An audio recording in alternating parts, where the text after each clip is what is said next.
Thank you for joining this webinar in the OCCRL Pathways Collaborative Equity Partners Fund webinar series. This series features participants who share their projects and findings, as well as the impact of their work toward equity-centered practices and policies. During the session, Shandy Hauk gives an overview of 3 video case activities and provides tools for orchestrating equity-centered, professional conversations that are challenging but also purposeful and consequential. Hauk is a senior research associate at Wested and an associate professor at San Francisco State University. Good morning. My name is Raina Dyer-Barr, and I'm an assistant director with OCCRL. I want to welcome and thank you for joining us today. This is the final presentation in our Pathways Collaborative Partners webinar series. Our Pathways Collaborative Partners, they received awards from OCCRL to conduct the work that they'll be describing for us today from our Equity Conscious Community College Pathways grant, which is funded by the Bill and Melinda Gates Foundation. So far, everyone is muted and their videos are off, and we'd like for you to remain that way for the duration of the webinar. And we'll use the chat box at the bottom for a question and answer session at the end of the presentation. But if you have questions during the presentations, just put them in that chat box and then we'll return to them at the end.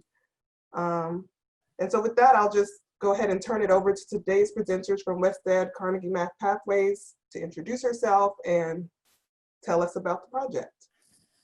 Hi, I'm Shandy Hauk. My name is at the end of the presentation, but you can see it in the chat box. If you saw, I just sent a message about if you're having trouble with audio, that's my name, Shandy Hauk, and you can see it on the screen. And I want to thank the funders for the opportunity to do this work. And the first thing I'd like to do with us is do a chat blast. So chat blast is where people type things in the chat box, but don't press enter. You just type. And then when someone gives the signal, you all press enter at the same time. And then we see things sort of flash by. Depending on your device, it'll flash by or flash in individual segments. So here's the first chat blast. Without pressing return, just type a / for every year you have taught mathematics to college students. So I'm typing in, I have to admit, 20 /. So don't press enter yet, wait. I just want to wait, give everyone a chance to press their /. Find the chat box, it may be under the more button. Type your /. I'm gonna guesstimate when everyone's ready. When I'm teaching, I usually have students in the participants panel give me a green check mark to tell me they're ready, but I'm gonna guesstimate and say, press return now. And this way we get to see who's got what kind of experience. So please go ahead and press enter if you haven't. We're going to do another one in just a second that's on a slightly different topic. If you missed that one, that's okay. All right, so the next chat blast is, you're going to type, but wait to press enter until I say go, a / for every year you've worked with instructors, maybe as a provider of professional development, as a department chair, as an administrator, as a researcher, as an evaluator, where you've worked with instructors of college mathematics. And for example, I'm going to type my little 10 / if you have it. If not, use the /. When you're ready, I'll tell you to press return. Okay, on your mark, get set, press return. Very nice. Oh, I forgot to press return myself. Okay. So we get to see a little bit about who we are. Thank you, because I wasn't really familiar with who was going to be here. That helps me understand the landscape for the next half hour, the conversational landscape. The project I want to describe to you was about providing opportunities for instructors and administrators to get together and have conversations that are rooted in real college math video vignettes from college classrooms around the country, that are scaffolded for challenging conversations about equity, and that are useful for the people who are participating in the conversations. One of the challenges about equity is that it's a lot easier to identify inequity than it is to identify equity. And so that's essentially, that lens is what we brought to this. And we created video case activities to add to an existing collection of video case activities. So a video case activity is something that has a preview prompt for people to think about, some video to view, some discussion prompts to have a conversation around. And then for us, it includes a reflection activity and then a potential extension activities. And just to give you a kind of overview of what it looks like on paper, this is the example of one of the video cases where there are places that are sort of structured for where to notice things about whatever people are looking at. And in this case, there are two activities, two sets of video clips. Each one has 3 instructors in it. And then the reflection asks people to think about themselves in the terms of whatever they were just watching. And then extensions can be a variety of things, including conversational prompts. So that's just an overview of what they look like on paper. The framework we used was focusing on 3 things: decentering the instructor or administrator. Working in equity means identifying when we're being egocentric and ethnocentric, and moving intentionally towards ego and ethno-relativism in the ways that we interact with others.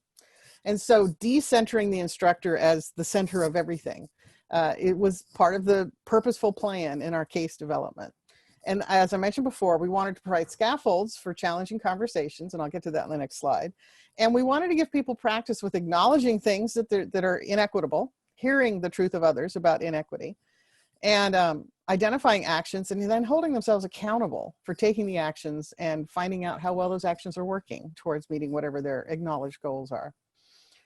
So the case discussion tools for facilitators. So the idea is that a video case is something that a group of people like us, 6 people, 6 to 8 people would get together and have a conversation.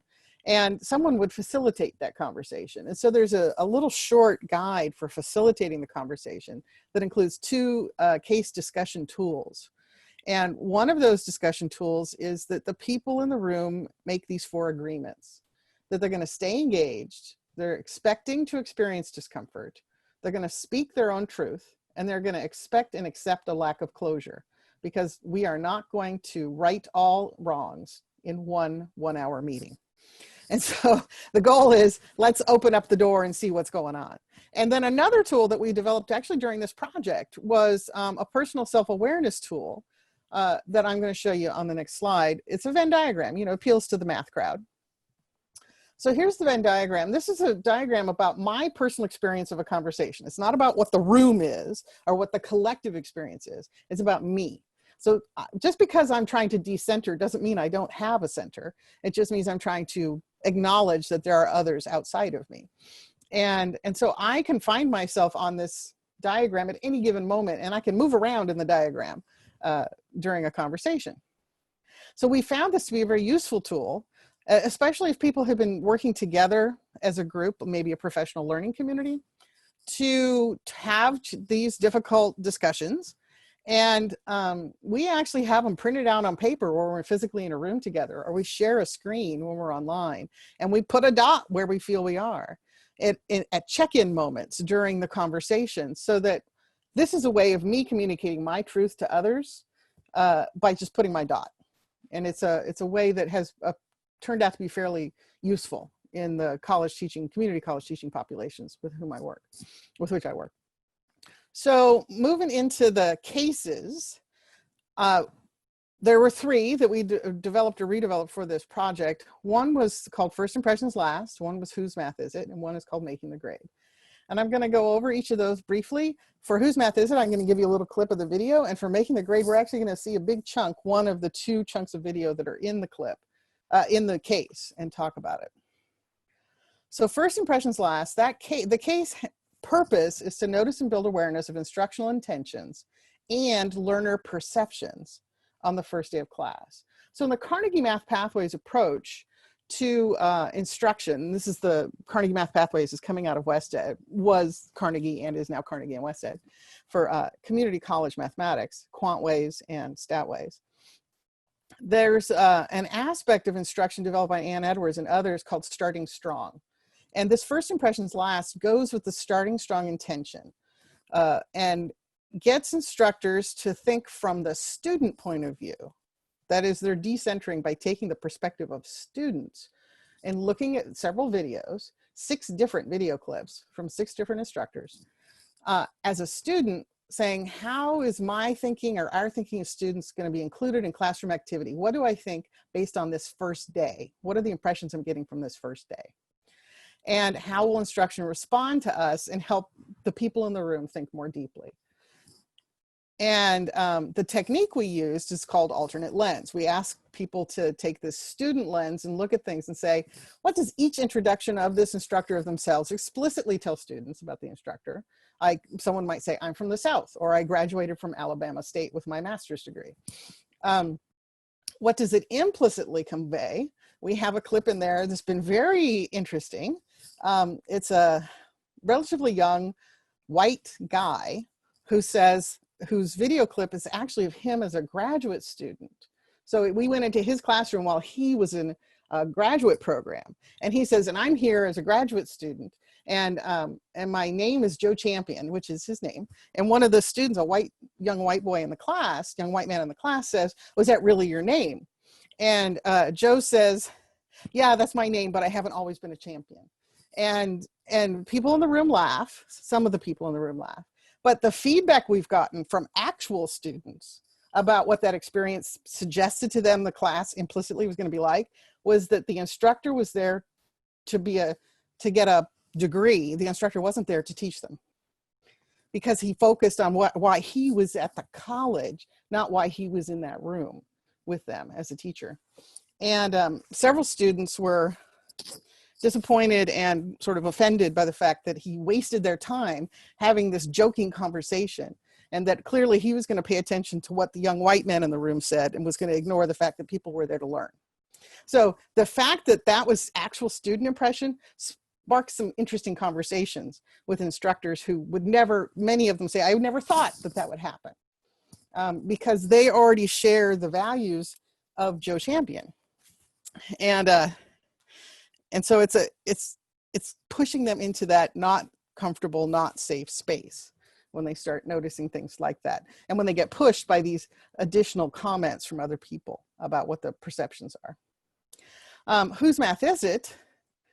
Is a different case. The goal here is to build awareness of access and expectations in the classroom.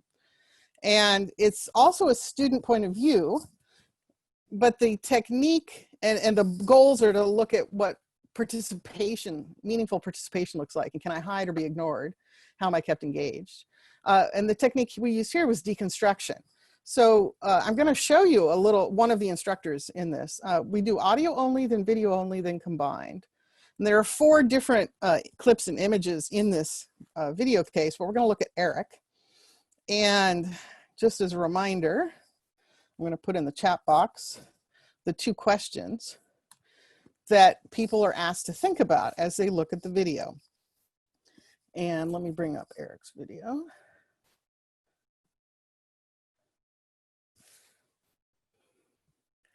Hopefully this works as well now as it did a moment ago. Okay, this is everybody's graph? Yes. So if I asked any of you to explain the story to me, you'd be all right with it. Okay, so now I just want you in the chat box, type yes if you can hear it. I just want confirmation that you can hear this. Okay, so it's just audio with captions. And I'll back up just a little bit and we'll start again. Thank you for confirming. Okay. So if I asked any of you to explain the story to me, you'd be all right with it. Why don't you start telling me the story? Okay, so ours is, initially we had 2 lines, a straight one and this one. And we said that if a child is hoisting it up, then it depends on what speed he's doing it at, if it's constant or not constant. Okay, so is this graph, why don't you tell me, is this graph constant? This is a constant rate of hoisting up the flag? No. No.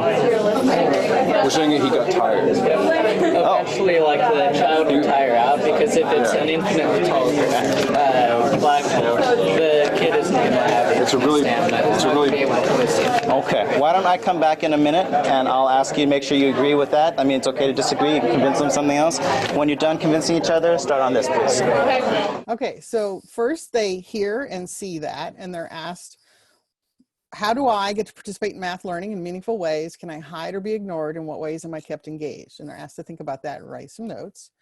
And then I'm gonna fast forward here to the visual. No audio.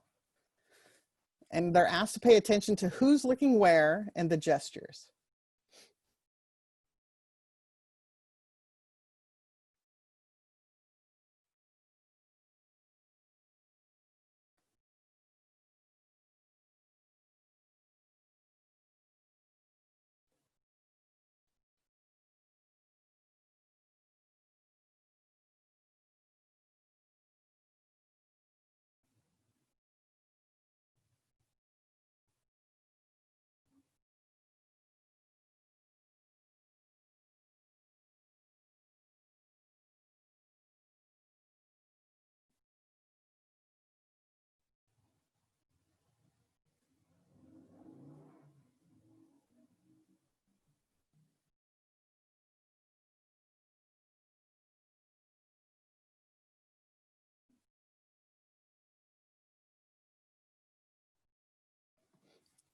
Okay, and now we'll watch it put together.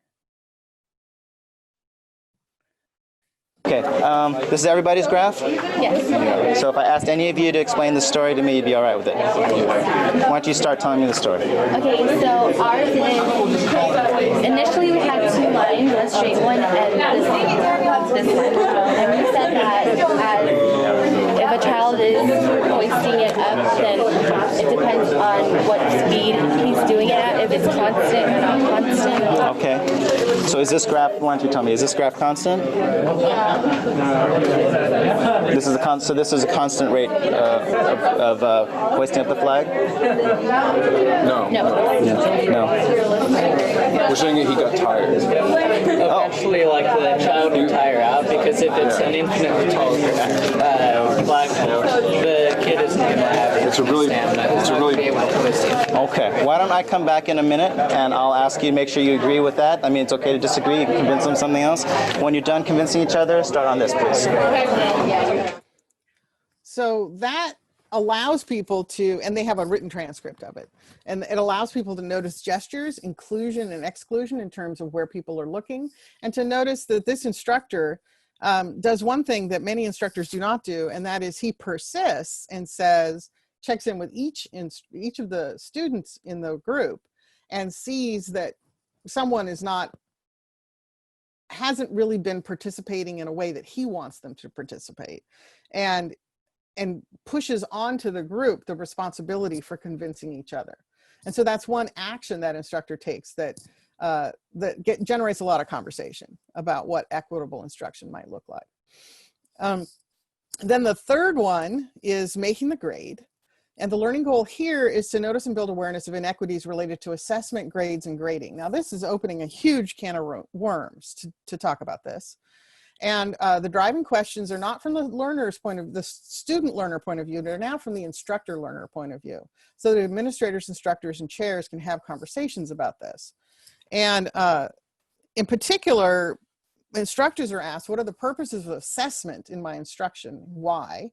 And why are there grades on my or our assignments and in my or our courses?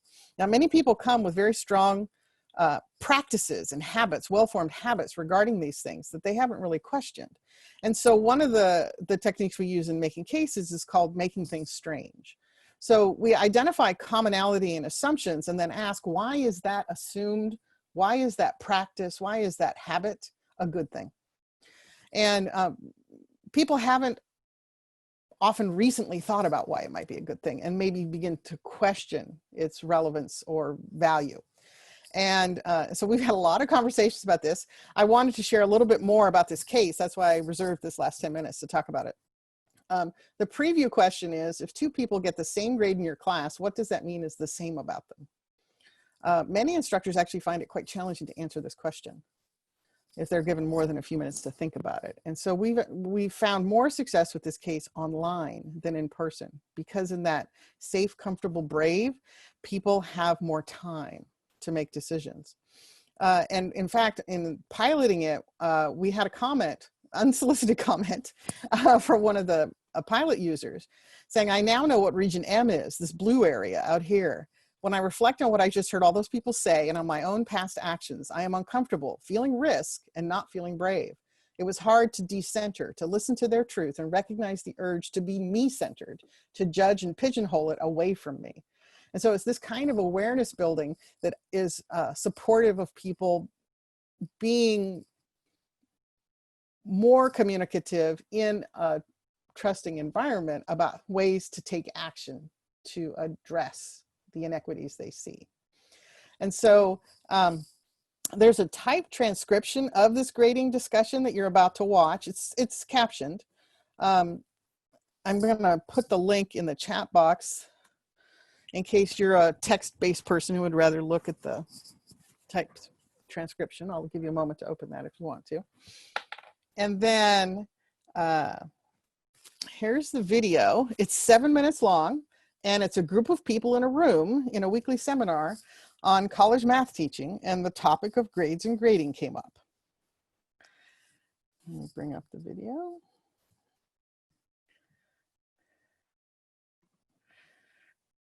Here we go.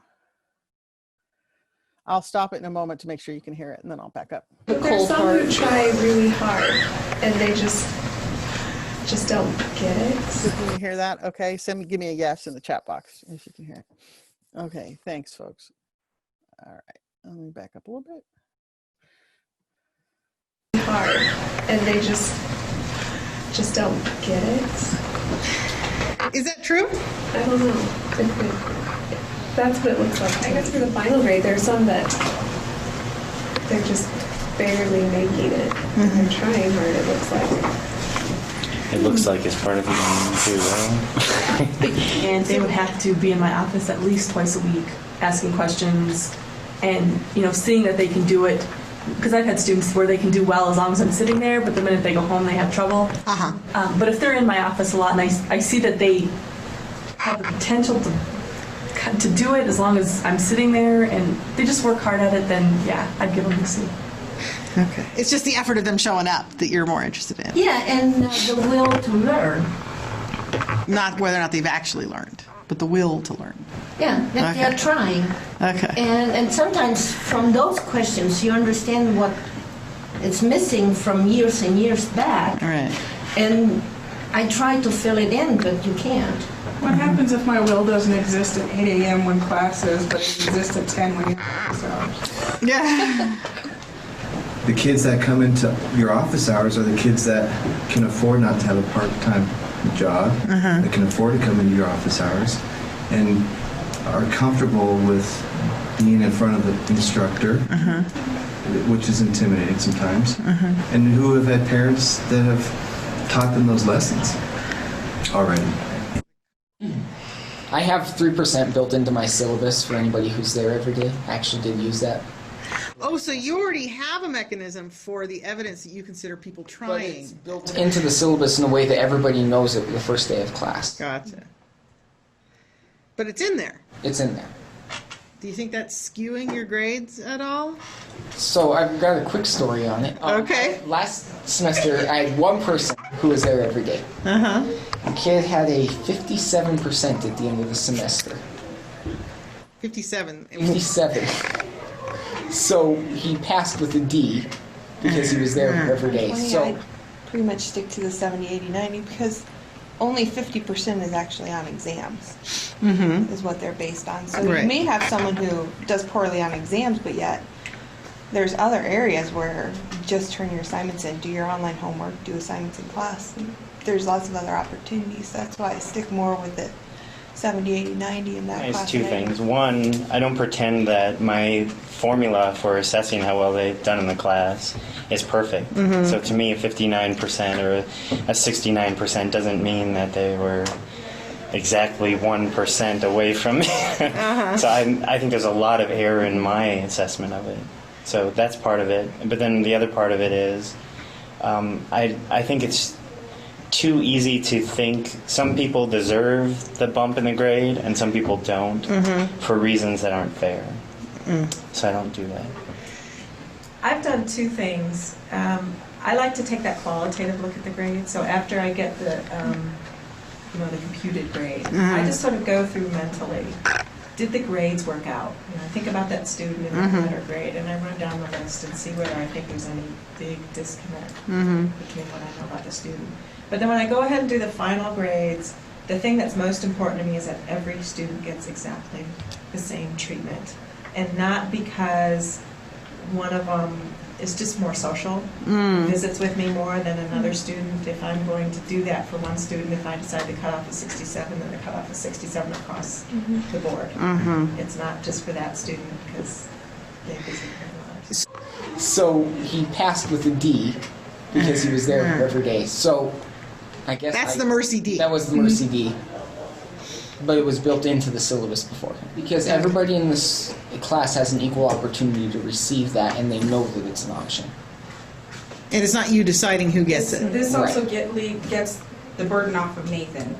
That he doesn't have to sit down with his grades and say, should I bump this person up? Right, that was should my I dump big bump? thing. This is the way he deals with his moral issue. He gives everybody the 3% down, and then they can do with it what they want. So he doesn't have to sit there, I think it's a good idea, without questioning, does this, no, I gave him, it's a 67. But would That's you what have the done three. if the student had 56%? I think it wouldn't have passed. I guess it's black and white to me. Given the ways you've set things It's up. black and white with your gray strip of Right. 3%. It's well defined. I've learned that students, the Mercy grade feels good temporarily, but to me, I think students learn more of a lesson of receiving the F than learning math. I think Math 124 and the Math 120 kids, I still think that they're babies and they need to learn some lessons. And you may be the last person to teach them that lesson.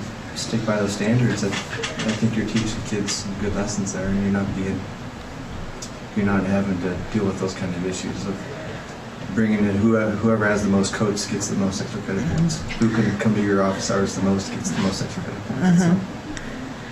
There's something to be said of setting a mark. If people reach the mark, then they earn something. If they don't, then they don't. And they know that mark from day one is my whole thought. Every exam they know what their percent is in the class, and so they know what they have to reach. So I still have the problem though that we're not perfect measures of all this. That still bugs me. Yeah. So 89.9%. Well, 89.9 rounds to a 90. Well, under some people's definition. So 67 rounds to 70. Well, it depends on. Okay. So the discussion part of that case starts with these two questions. When Nathan says, I have 3% built into my syllabus for anybody who's there every day, he's arguing for treating all students equally. In what ways might his policy be unfair? And that gets a lot of interesting conversation going.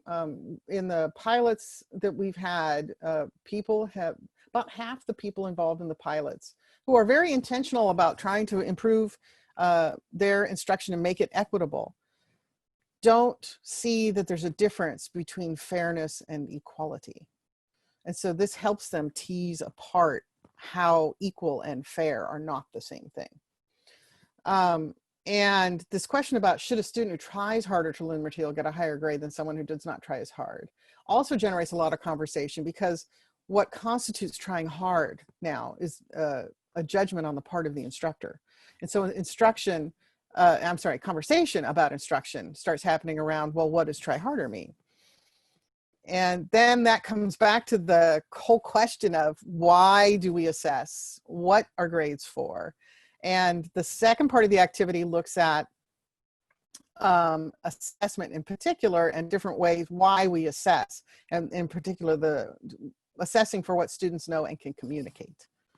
So also at the end, there's a monitor progress part of the activity to do an equity audit. And these are suggestions for what instructors might do to pay attention to what they're doing and be accountable for the goals they've set for themselves.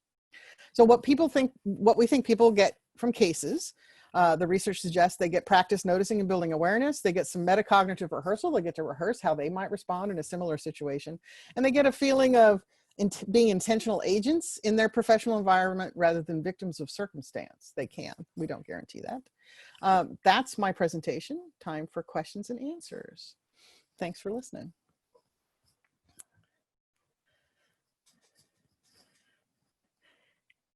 Feel free to ask questions. Oh, by the way, I should mention that we are in the process of adding the cases that we've developed for this project to an existing case site, and we will send out a blast to folks to let you know in August when they're all up and ready to be accessed if you want to access them. Yeah, that was my question, is do we have access to this to share with our department? Yeah, so there is a case already where we have a bunch of stuff, collegemathvideocases.org, that has 10 cases. Some of them, the video for these 3 new cases was harvested from there. Some was harvested from Carnegie Math Pathways classrooms. And so these 3 are more geared towards community college and Carnegie Math Pathways kinds of ideas. But the collegemathvideocases.org, we've been developing that for about 10 years. And so it's got a variety of things, including video cases in really short readings, 5-page readings, accessible to people who have a bachelor's degree essentially in mathematics, about what's group work, what's the research say about constructivism, things like that, little short essays. Awesome. And you generally, somebody's there who's kind of like a trained facilitator when people do these, or is this on the site and bring We've tried to create a facilitation guide that's relatively short. The project was a relatively small project. In the larger video cases site, we have a full facilitator guide for each of the cases. This one's a shorter facilitator guide, but it's for someone who's relatively novice at facilitating these conversations to sort of take a slight leadership role in getting the conversation going. But yeah, it's there, you do not have to be an expert to run one of these conversations. You got to be very brave though. I was going to say. Yeah. Thank you. And I am available, you know, if you contact me, if people have contacted me, and I've tried to make myself available to kind of ride sidecar when someone's trying to do something like this. Yeah, I think the grading one in particular, well, they're all good, you know, but I think right now with, you know, AB 705 and we have for our analysis, they did a analysis of our success rates in our statistics courses. And the spread was crazy. It was from like 93% was the top to 9.7 is the bottom. And we did a little analysis to see if that was an outlier, and the 9.7 was not an outlier. And so to me, a lot of it is the grading policies, like just ignore content.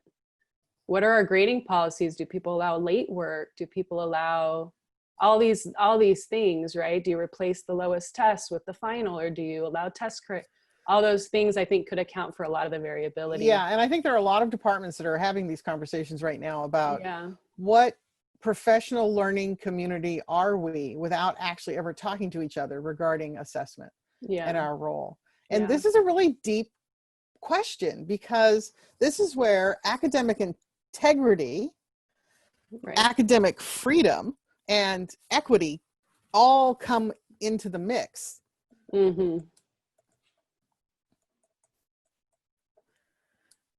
Like I said, the 4 agreements, that last one of expect and accept a lack of closure, that's a very hard one to live by. Yeah. Awesome. Thank you.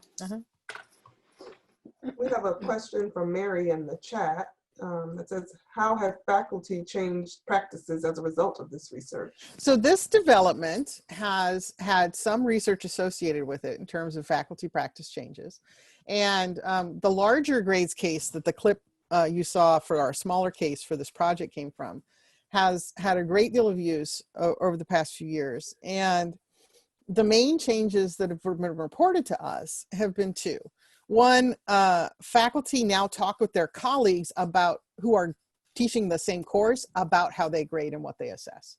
So there's and so there's been an increase in final exams or exams that have shared parts. It's not like not all the instructors give the same exam, but we all agree that there are these two things we want to see, and we want to compare across our classes how students are doing on this one or two ideas. And so we're all going to use these one or two items on our midterm and our final. And so there's more collaboration within a course across classes. That's one result about how faculty have changed their assessment practices. And then the first day case, our piloters said, well, now, I'm thinking about my first day now in the fall, and it's online, and how am I going to do it online? And now I'm much more aware of what I look like and what I sound like. And this clip made me even more aware of the fact that I may be sending conflicting messages with what I write, what I sound like, and what I look like, what I gesture, how I gesture, who I pay attention to. And so that's not research result. That's just anecdotal result from me checking in with our piloters. Other questions? And Lydia, you were talking about California, right? Because you said AB 705. Yeah.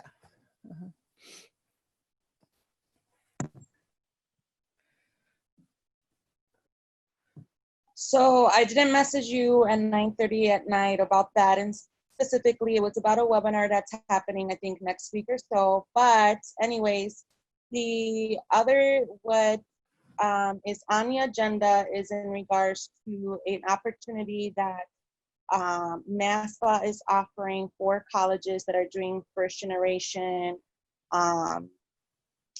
programming. And so there's an opportunity to apply for a grant that's up to $500.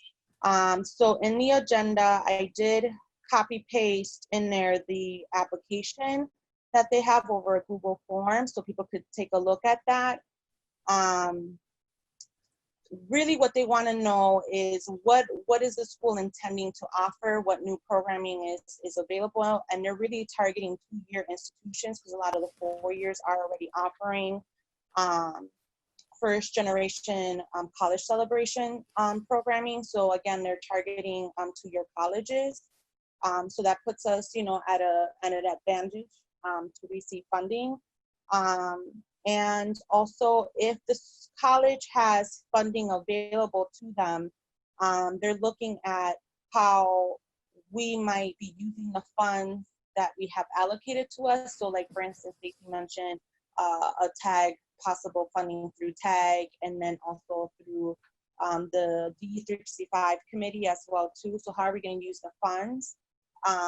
And what collaborations are happening in the campus? So is it only coming from one department, or is this a collaboration between several departments? Those would be high scoring applications. So I'm sorry, Jo Marie, can you give me a little more context for what you're saying?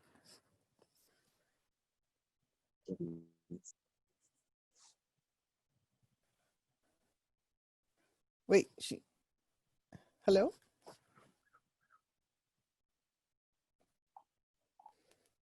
I wasn't sure. I missed the first part of what she was saying. Raina, do you know what she was talking about? No, and I wasn't even sure that it was related to your presentation. Well, I think it's about community college development, so it's related. I just wasn't sure. So Jimmy has his hand up. Oh, I want to say I enjoyed the presentation. I'm here in Madison, Wisconsin, and I work with a lot of cases, kind of a case studies approach. And I like what you did, and I'm glad that Lydia asked. So you have these videos created that we probably can use. Yeah, and I think and I would like to see more of how they reacted, because I'm very curious, especially the last exercise, I guess, with the math, or the different perspectives of, things that we missed, the blind spots. I think that was pretty cool. And but But after this, I can email you for more information, right? Yeah, sure. Or you can, I would encourage you actually to go to that site that I put in the chat box, collegemathvideocases.org, and click on maybe the grades case, the larger case, Okay. and you'll see there's a facilitator guide where the right-hand side is what the people who are in the conversation would generally get, and then the person leading the conversation have the left-hand side. And it includes what others have said during the case. So you can anticipate kind of stuff that's going to come up in the conversation. That's what the full video case facilitator guide looks like. Yeah, but definitely contact me, Jimmy, by email. Yeah, I appreciate the way it is set up for, it can set up for like crucial conversation. It's pretty cool. Okay, good.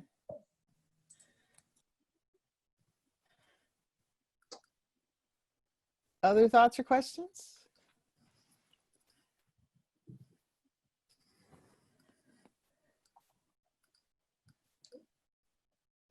No, this is great. Super useful. I'm definitely going to bring it back to my department in some sort of measured way. Yeah. And definitely contact me. I'm very happy to talk with anybody about how you might want to move forward with using these. And I can go seek some local funding to, make sure we capture and build better based on what we find out from how you use it. Yeah. Okay. Awesome. Thank you. Okay. If there are no other questions, I think we'll wrap up. I want to thank Wested and Carnegie Math Pathways and Shandy for this presentation today. And thanks everyone for their time and participation. So this presentation concludes our Pathways Collaborative Equity Partners webinar series. We'll be posting all of the recordings of the webinars from the series on our website at occrl.illinois.edu. So if you missed any of the others, you'll be able to find them all there. We're actually going to send out an email to webinar registrants once those are available so that you'll be alerted and can go check it out on the website. So thank you all for today. Thank you. Thank you. Bye-bye. Bye.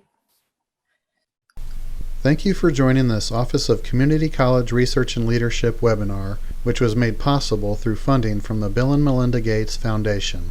Please visit our website at occrl.illinois.edu to discover upcoming and past webinars focused on equity and education.